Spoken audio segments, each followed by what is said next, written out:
Vous le savez, les lycéens ont rejoint le mouvement des Gilets jaunes et depuis hier tourne sur les réseaux sociaux une vidéo que vous voyez là, si vous ne la connaissiez pas déjà avant. Elle montre le regroupement de 153 lycéens interpellés par les forces de l'ordre à la suite de violences commises en marge des blocages au lycée Saint-Exupéry et Jean Rostand. Ça se passe à Mantes-la-Jolie, dans les Yvelines. Un certain nombre de personnalités, en particulier à gauche, ont été choquées par ces images. Elles considèrent que ce n'est pas comme ça que doit faire la police. Mais la police a quand même des défenseurs, à commencer par le ministre de l'Éducation nationale, Jean-Michel Blanquer. Il était ce matin sur France Inter. L'image est forcément choquante. Que s'est-il passé hier à Mantes-la-Jolie?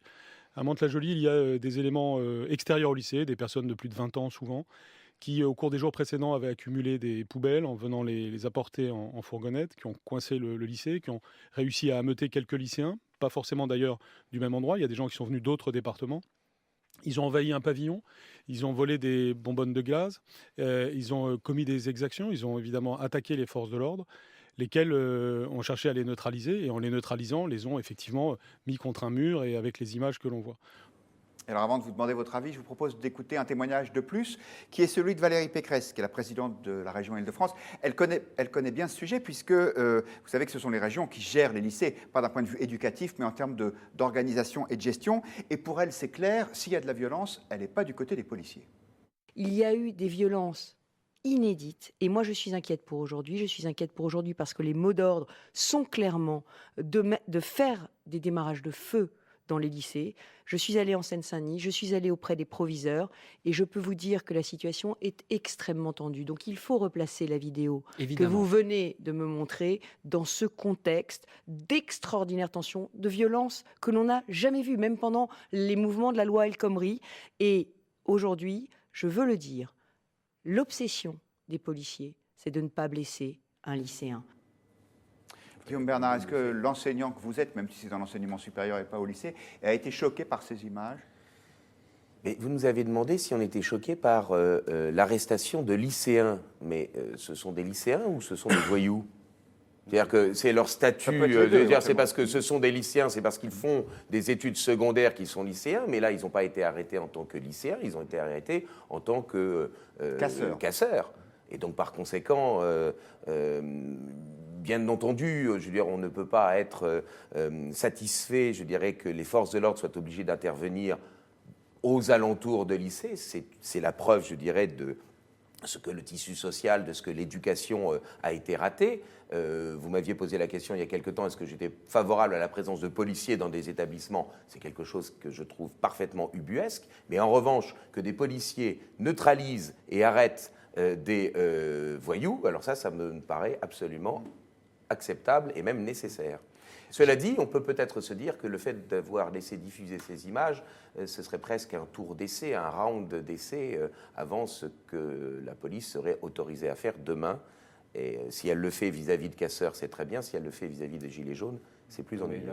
Gilles Smadja, je vais vous demander votre point de vue, mais avant, je voudrais vous donner celui d'un internaute, Jean-Michel, qui est intéressant, comme souvent les avis de nos internautes. Éduquer, juger, punir, même très sévèrement, oui. Humilier, non, surtout dans ce contexte. Moi, je crois qu'il faut avoir à l'esprit que le métier de policier est un métier difficile, en général. Il l'est encore plus actuellement, parce qu'on est dans un climat de très grande tension. Et évidemment, il ne s'agit surtout pas de faire d'amalgame de mettre toutes les forces de police dans le même sac. Voilà, c'est pas ça. Mais il y a quand même des choses, si vous voulez, qu'on ne peut pas accepter. Il y a des choses qui sont interdites dans la déontologie de la police nationale. Par exemple, les tirs tendus de lance-ball, ça c'est quelque chose qui est totalement interdit. Et il y a de très nombreux témoignages qui font état de ces tirs tendus dans la journée d'hier, et pas à Mantes-la-Jolie, mais dans plusieurs communes. Donc vous dites que la police est trop violente? Non, je dis que quelles sont les instructions qui sont données aujourd'hui aux forces de police?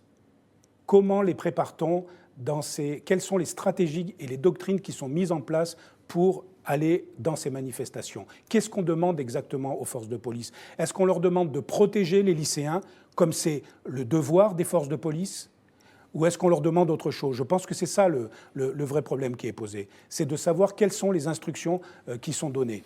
Et que ce soit sur les événements des Champs-Élysées ou que ce soit ce qui se passe aujourd'hui aux abords des lycées, je crois qu'il sera peut-être nécessaire d'avoir une commission d'enquête parlementaire pour savoir exactement, pour comprendre la manière dont ont été gérées les forces de l'ordre, quelles sont les instructions, les ordres qu'on leur a donnés, comment est-ce que tout cela a-t-il pu se passer.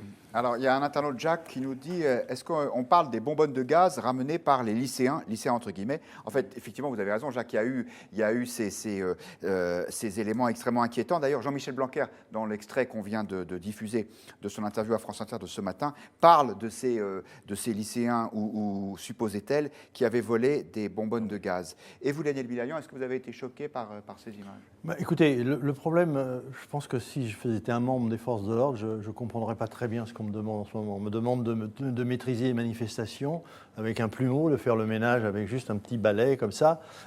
C'est difficile pour eux. Là, en l'occurrence, qu'est-ce qui se passe ? On dit qu'il faut protéger les lycéens.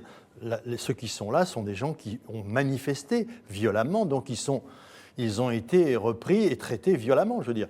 Bon, ils ont les mains sur la tête. Si j'étais un vieux réactionnaire, je dirais que moi, à l'école, il suffisait de murmurer dans la salle pour que le professeur vous envoie dans un coin avec les mains sur la tête. Et on ne faisait pas toute une histoire. Mais là, c'est simplement pour les maîtriser pendant quelque temps. Mais ça, c'est le phénomène Internet. Effectivement, quand on voit les choses comme ça, il faut se replacer dans le contexte. Ce qui s'est passé dans les heures qui ont précédé, c'est une attaque des écoles, ce sont des violences avec des feux, des incendies. Et la police, elle essaye de maîtriser ces jeunes garçons en leur faisant comprendre que ça ne se fait pas. C'est aussi simple que ça. C'est du simple bon sens. Et le fait, moi, je ne suis pas choqué parce que, contrairement au ministre de l'Éducation nationale, d'ailleurs, il commence par dire « je suis choqué », puis après il explique qu'il n'y a pas de quoi être choqué. Ça, non, il dit l'image est choquante, et après, il la justifie, ou en tout cas, il l'explique par la situation. Moi, alors je vais vous dire le fond de ma pensée, je ne suis pas spécialement choqué par cette image. On a mis ces garçons-là pour qu'ils commencent à réfléchir pendant une demi-heure, une heure, je ne sais pas. Bon, ils ont été emmenés, mais peu importe, je veux dire, ils ont participé à une manifestation violente, donc ils en subissent les conséquences. On ne peut pas demander aujourd'hui aux gens qui ont perdu la vue hier. Hein. Oui, mais quand vous allez à une manifestation, vous prenez un risque. Non, le droit de manifester, c'est un droit qui est garanti par la Constitution. Oui, le droit de défiler, ok, mais le droit de manifester violemment, si vous en prenez violemment aux forces de l'ordre et qu'elles s'en prennent relativement violemment à vous, je ne vois pas, on est à égalité. Il existe des techniques de maintien de l'ordre et il existe des instructions en matière de maintien de l'ordre qui font que normalement, un manifestant ne doit pas se retrouver avec un œil perdu comme ça. Mais ce sont des manifestants ou des émeutiers ? Voilà. En l'occurrence, là, les cas qui sont cités aujourd'hui dans les dépêches qui sortent avec des témoignages, ce ne sont absolument pas des émeutiers. Ce sont des jeunes qui étaient là. Voilà. Je vous passe la parole tout de suite, Hervé Nathan, je la donne juste qui met le en feu passant. à une poubelle devant un lycée, c'est pas un émeutier. Non, mais en l'occurrence, là, il ne s'agit pas de ces jeunes-là. Tony nous dit, et quand les élèves braquent leurs professeurs avec des armes de poing, allusion évidemment à ce qui s'est passé il y a quelques semaines à Corbeil. Sur Twitter, on vous a posé la question, est-ce que vous êtes choqué par ces images? Et c'est plutôt non à 56%. Hervé Nathan, vous avez la parole. Moi, je suis choqué par les images parce que j'ai l'impression qu'il y a eu une mise en scène. Voilà. On a voulu mettre en scène une défaite militaire. Quand on fait ça à des ennemis sur le champ de bataille, c'est ce qu'on fait aux ennemis sur le champ de bataille, d'une certaine manière, pour ceux qui ont fait des études classiques, qui se souviennent des cours, de ce que faisaient les Romains ils humiliaient leurs ennemis en les faisant passer sous les fourches codiennes, pour ceux qui se souviennent de leurs cours d'histoire romaine de 6e ou 5e. Voilà. Voire pire, mais d'une certaine manière, il y a ça. Je signale qu'il y a une enquête administrative pour savoir qui a tourné. Parce que l'autre chose, c'est qu'il semble que ce soit un membre des forces de l'ordre qui ait tourné les images pour les diffuser. Et ça, d'une certaine manière, c'est répréhensible. Voilà, je ne dis pas que c'est condamnable, parce que tout le monde maintenant on condamne tout, donc de toute manière. Donc c'est répréhensible. Pourquoi ? Parce que du coup, pour moi, ça dit qu'effectivement, c'est une mise en scène. On a voulu les mettre dans une pose humiliante et ensuite on les a filmés et on a diffusé. Ça, je trouve que c'est pas bien, voilà, on va dire tout bêtement, comme les enfants, on dit c'est pas bien, voilà. Et ça n'aurait pas dû être fait. Effectivement, de la police à destination des groupes de casseurs, des black blocs, etc. D'accord. D'abord alors pour le coup, si vous voulez que les jeunes qui ont été humiliés de cette façon-là rejoignent les casseurs, vous faites ça. Là, pour le coup, il y en a 143 de plus, parce qu'ils étaient 147, donc peut-être qu'il y en avait 4 à l'intérieur qui méritaient, qui peut-être seront maintenus en garde à vue. Ils sont tous allés au poste après. Alors, parce qu'il y avait une possibilité, c'était pas de les mettre à genoux, c'était de les faire s'asseoir, c'était pas obligé de mettre tout ça en scène pour juste les garder quelques minutes, ou voire un petit peu plus, pour les faire monter ensuite dans les paniers à salade et les emmener au poste pour un contrôle d'identité, voire une garde à vue, qui est effectivement le droit du maintien de l'ordre. Mais là, Ça, c'est une sorte de punition collective, un peu comme on disait avant. C'est à la fois une punition collective, c'est une humiliation et c'est un message à l'extérieur, effectivement, qui a dit ça pourrait être un exemple pour demain. Voilà, et bien j'espère que demain, nous ne verrons pas ça. En même temps, ce qui est paradoxal, c'est que, alors il faudrait mesurer précisément les choses, mais on a le sentiment que ces images provoquent beaucoup plus de commentaires sur les réseaux sociaux que toutes les images de violence contre les policiers, comme s'il y avait une forme d'indignation un peu sélective. Et c'est le problème des réseaux sociaux, les images sont tellement manipulées qu'on ne sait plus qui a fait quoi, dans quel but, etc. etc. C'est comme ça que le Paris Match se retrouve cette semaine avec en couverture un négationniste bien connu comme porte-parole des Gilets jaunes. Hein, je veux dire, dans ce monde-là, enfin moi c'est mon milieu, la télévision, mais ce que je vois là, c'est quelque chose d'affolant. On pouvait faire dire n'importe quoi à n'importe qui, à n'importe quel moment, le contraire de ce qui s'est fait. Peut-être que là, je me trompe, vous vous trompez, on ne sait pas, c'est une tierce personne qui s'est dit je vais faire ça dans tel but, etc. etc. Je veux dire, c'est quelque chose d'affolant. Le problème, c'est que ce traitement-là de l'actualité, il est inéluctable. On ne peut pas faire sans. Les réseaux sociaux sont là, les chaînes d'information continue sont là, et il faut gérer avec. C'est le problème des chaînes d'information continue. Elles en vivent de ça. Elles ont besoin, si c'était une automobile, je ne parlerai pas de ça en ce moment, mais de gasoil toute la journée, d'information. Donc elles ont besoin de ça. Regardez, voyez comment les présentateurs de ces chaînes sont désemparés le matin où ils ne parlent que de la météo. Ils espèrent bien qu'à midi, il va se passer quelque chose qui va enfin, un bon attentat, une bonne bagarre, etc.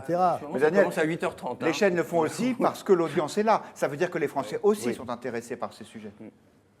Prenez les choses dans un sens, dans l'autre. Il y a 20 ans, il y avait 2 journaux télévisés par jour. Il y en avait un à 13h et un à 20h, et on vivait, et on était informés. On n'était pas dans cet état de stress permanent. D'abord, ça permettait de sélectionner les images. On ne passait pas n'importe quoi. Je ne dis pas que c'était mieux avant, mais disons que c'était moins stressant. C'était mieux avant. Bon, alors très bien. J'en étais, donc merci beaucoup.